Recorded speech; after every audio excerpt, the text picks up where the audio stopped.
জীবন মানুষের ঘুম পাড়ায় আসলাম, মানুষের বাচ্চাগুলারে। এখন কিন্তু একটা জিনিসের ঘুম পাড়াবো, আপনারা দেখতে থাকেন, আমার ভিডিওটা শেষ পর্যন্ত দেখেন।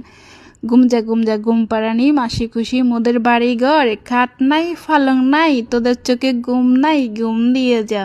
এই যে ঘুম পাড়াইতেছি দেখুন, ওরা খুবই লজ্জাপতি, ওরা খুবই ভদ্র, ওরা কিন্তু মানে মানুষের ছোঁয়া লাগলে ওরা ঘুমাই যায়, ওদেরকে ঘুম পাড়িয়ে দিয়ে আসলাম। হ্যাঁ দেখেন, অসাধারণ এই জায়গাটা, অনেক সুন্দর। এটা কি গাছ, কে কে চিনেন কমেন্টে জানাইয়েন, আপনাদের এলাকায় আসেনি আপনারা জানাইয়েন। হ্যাঁ, আর এটা হচ্ছে পতঙ্গা সি বিচ, অনেক সুন্দর বাতাস। এখানে আসলে মন প্রাণ সবই ভালো হয়ে যায়, মানে টেনশন মুক্ত। এখানে পাথরগুলো আরও সুন্দর, ঢেউগুলো অসাধারণ, স্প্রিং বোট আছে, ট্রলার আছে, অনেক সুন্দর এখানে। আপনারা ভিডিওটা ভালো লাগলে লাইক শেয়ার করে দিয়েন, ফলো করে দিয়েন। আপনাদের নোয়াখালী শারমিনাপুরে।